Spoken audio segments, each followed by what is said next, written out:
Hi viewers, నేను మీ SVR. Please subscribe to Tree Media. Dasari గారిని అసలు ఎంకరేజ్ చేసిందే తాతగారు అని చెప్పేసి అంటారు. తాత మనవడు. అవును, చాలా సంవత్సరాలు. ఇప్పుడు నాకు సినిమా అప్పుడు కూడా టైటిల్ ఇష్యూ వస్తే దాసరి గారిని కలిస్తే ఆయన ఫోన్ చేసి చెప్పడం, ఒక కౌన్సిల్ ఆఫ్ ప్రొడ్యూసర్స్ కౌన్సిల్లో దే రిసీవ్డ్ పాజిటివ్లీ. అది పెద్ద ఇష్యూ కాదు. వాళ్ళు దే ఆల్సో సెటిల్. అంటే ఏదైనా ఇష్యూ అని కాదు, కానీ దేర్ వాజ్ ఆల్వేస్ దాసరి గారి ఫ్యామిలీకి మా ఫ్యామిలీకి మంచి రిలేషన్షిప్ ఉండేది. సో ఎప్పుడైనా హైదరాబాద్ వచ్చినప్పుడు, చెన్నైలో ఉన్నప్పుడు ఇటు వచ్చినా ఆయన కలవడం, లేదంటే నేను ట్రై చేస్తున్నాను వెళ్ళి చెప్పి రావడం. బట్ ఇన్ని పరిచయాలు ఉండి ఇంత సర్కిల్ ఉన్నా గానీ అది మీ కెరీర్ కి యూజ్ అవ్వలేదు అంటున్నాను.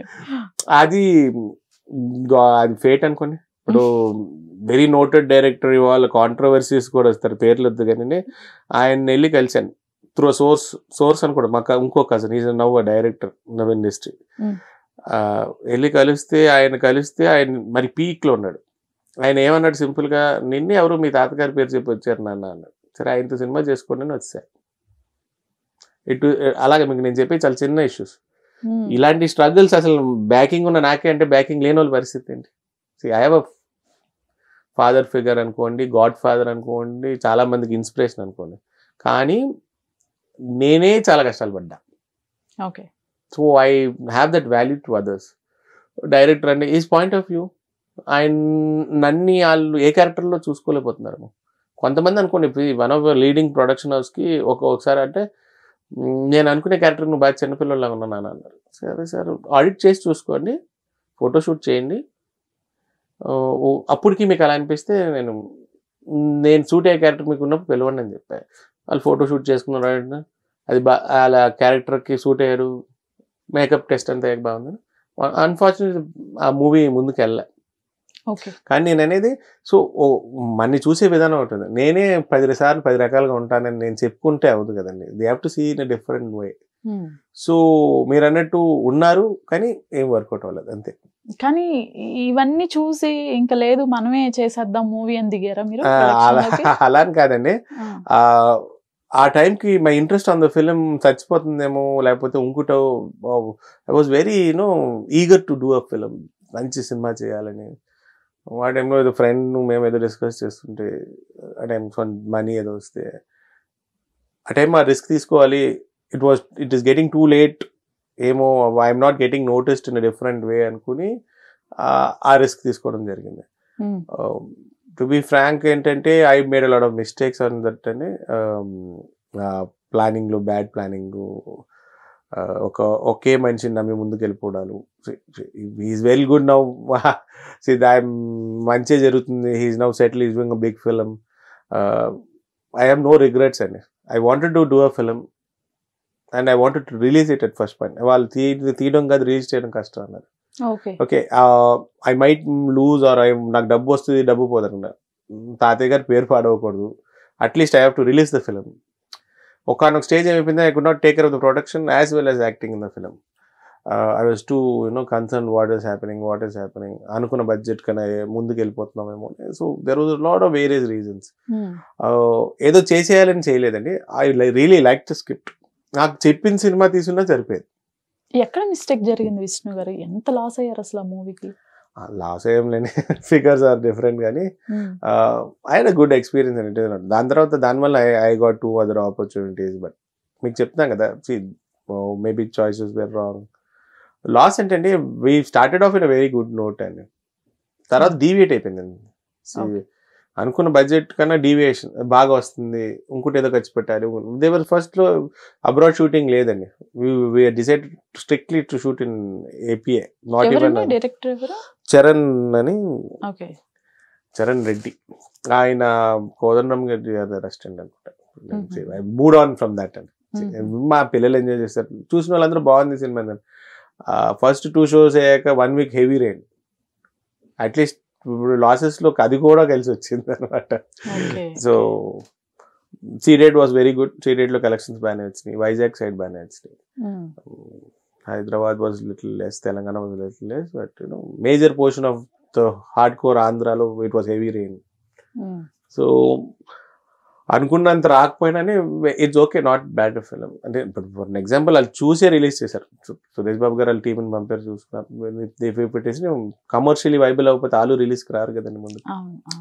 సో ఇవాళ నేనే మా పిల్లలు చూస్తుంటారు, జియో సినిమాలో వస్తుంటుంది, అందులో వస్తుంటుంది, will be having fun.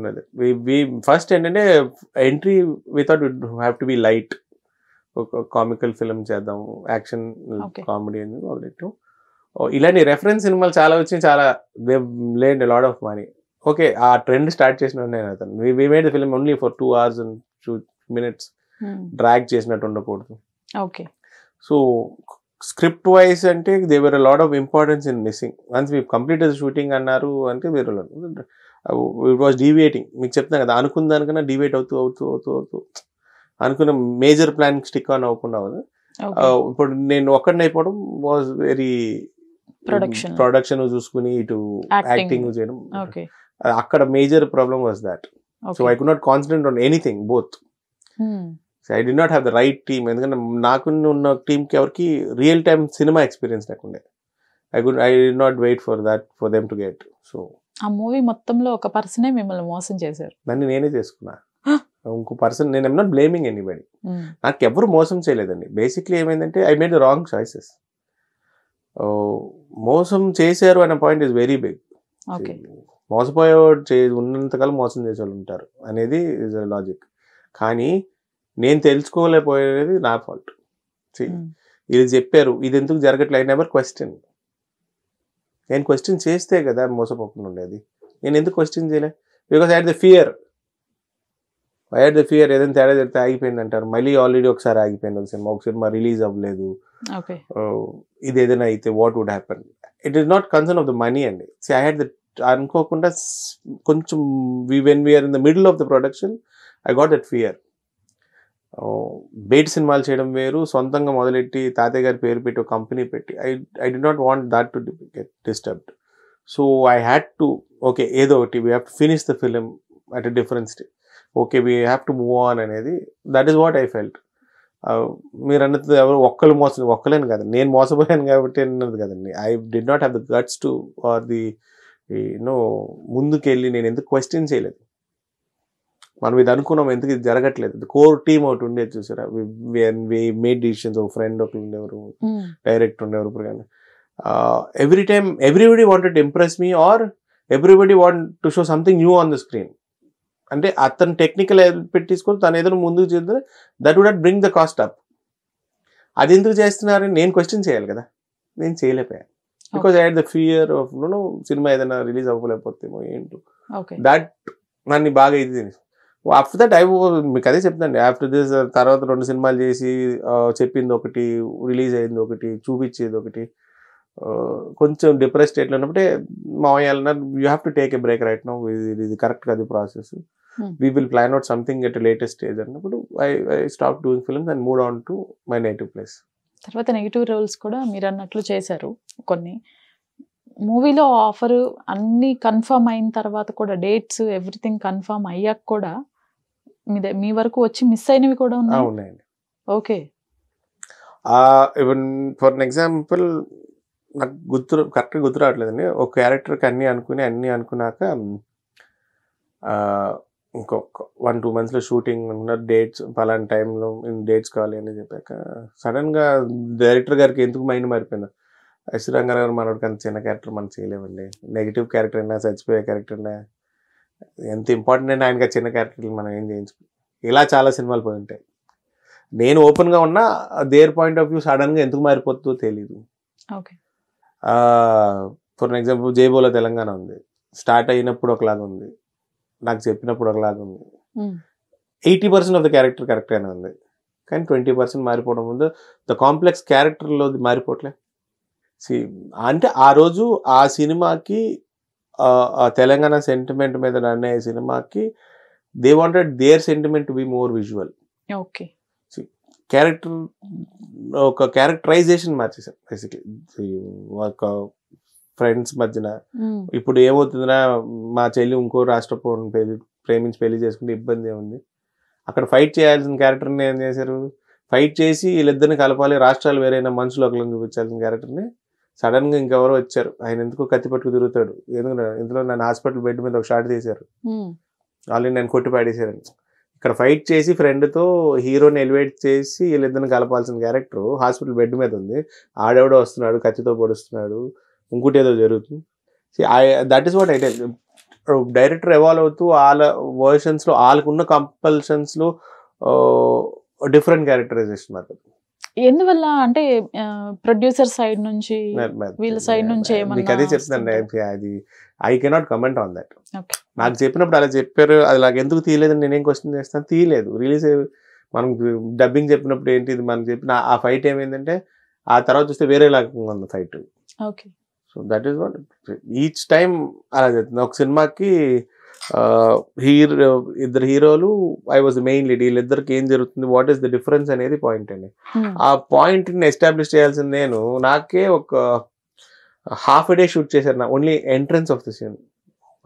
Mercedes మా పైన మర్సిడీస్ బెంజ్ ఈ క్లాస్ ని తీసుకొచ్చి ఒక తొప్పల్లో పెట్టి దాన్ని తీసుకెళ్లి గీతలు పెట్టి, మీరు ఆలోచించి నువ్వు బెంజ్ గారిని తెచ్చి దాన్ని తొప్పల్లోకి తీసుకెళ్లి గీతలు పెట్టి ఒక 5 minutes ఎంట్రన్స్ షార్ట్ సీక్వెన్స్ తీసి సినిమాలో చూపించేవాడికి ఒక ఫోటో కార్డ్ వేసి ఈ క్యారెక్టర్ ఇది అని చెప్పి పక్కన పడేశారు. అడిగితే డైరెక్టర్ గారిని, ప్రొడ్యూసర్ గారు, హీరోల కన్నా ఆ పక్క క్యారెక్టర్కి ఎంత ఎలివేషన్ ఎందుకు అంటారు. That is not my problem. వాళ్ళే తెప్పించుకున్నారు. అలా నా డబ్బులు ఖర్చు పెట్టి చేసినవి కూడా ఉన్నాయి కదండి సినిమాలు. ఇప్పుడు కొన్ని సినిమాల్లో కాస్ట్యూమ్స్ కూడా నాయే ఉండుంటాయి, వాళ్ళు ఇచ్చిన బాగోకోవాలి, క్యారెక్టర్కి సూట్ అవ్వలేదని కొన్నిసార్లు అంటే now I learn that. Cinema తీసే వాళ్ళకి ఏం కావాలి వాళ్ళు చేసుకుంటారు, నీకు ఎందుకు నవ్వు పోసుకుని ఉంటారు, ఇచ్చింది నువ్వు చేయాలనుకున్నప్పుడు ఇచ్చింది చేసుకో. సరే అదే డిఫరెన్స్ చెప్తున్నాండి. అలాగా సడన్ గా ఒక సినిమాలో విలన్కి ఇంకో విలన్ వస్తాడు, విలన్ కి ఐటమ్ సాంగ్ ఉండదు, విలన్ కున్న ఆపోజిట్ గ్యాంగ్ కూడా ఐటమ్ సాంగ్ ఉంటది. నేను విలన్ని, సడన్ గా ఆయన ఎందుకు వచ్చాడో నాకు అర్థం కాలేదు. షూటింగ్ నాకు ఒక విలన్ వచ్చాడు, ఆడికి ఐటమ్ సాంగ్ ఉంటది. నాకు అసలు నాకు మబ్బులు ఇడిపోయాను అనమాట. ఏంటిది ఇదా, నేను 2 days భీమిలీ బీచ్ ఒడ్డుని ఇలా కూర్చుని ఉంటాయి, ఏంటి వాళ్ళు షూటింగ్ కి బీచ్ లోపలికి తీసుకెళ్తా అంటున్నారు, వెయిటింగ్. సో అది డైరెక్టర్ కాంప్రమైజ్ అయిపోయాడా, ప్రొడ్యూసర్ బ్యాక్అవుట్ అయిపోవడం, డైరెక్టర్ ఇంకో ఆప్షన్కి వెళ్ళి ఆ ఆప్షన్స్ వల్ల వచ్చిన ప్రెషర్సా. సో మన టైం బ్యాడ్ ఉన్నప్పుడు అండి ఎలా రాసి పెట్టండి అలాగే జరుగుతుంది. We have take it in stride అండి, అంతే. పోతూ ఐ విల్ డూ అండి. It is not too late, I'm still young. రేపు మంచి క్యారెక్టర్స్ రావచ్చు, ఇంకా మంచి చేయొచ్చు. ఇవన్నీ ఒక లెర్నింగ్ కర్వ్ అనమాట. ఇందులో ఫ్యామిలీ ప్రాబ్లమ్స్ లేకపోతే ఉంగుటో నేను వెనక్కి వెళ్ళినట్టు అనిపిస్తుంది. కానీ one day I will come back ఉన్నప్పుడు ఐ విల్ మంచి ఆపర్చునిటీస్, మంచి సినిమాలు రావచ్చు, ఇంకా బెటర్ అనమాట. ఇవన్నీ లేకపోకుండా మనం ఏదో జరిగింది అనుకోండి, ఇది బెటర్ కదండి. ఫెయిల్ అయ్యి సక్సెస్ ఇస్ వెరీ, అది ఇంకా బాగుంటుంది. సక్సెస్ అయిపోయి ఫెయిల్ అయిపోతే డమ్మాలు మంది పడిపోతే చాలా మంది లేగలేకపోతున్నారు. నాకు ముందు నుంచి చిన్నప్పటి నుంచి ఆ పడిపోవడం అలవాటు అయిపోవడంతో సక్సెస్ కోసం నేను ఎదురు చూస్తూ తిరుగుతూ ఉంటా. నేను ఆ నిచ్చెన ఎక్కుతూ ఉంటా. సడన్ గా పైకి వెళ్ళి డమాల్ మంది పడిపోయిన వాళ్ళు ఇప్పుడు ఎవరు రికవర్ ఉన్న వాళ్ళు ఎంతమంది చెప్పండి? Very few.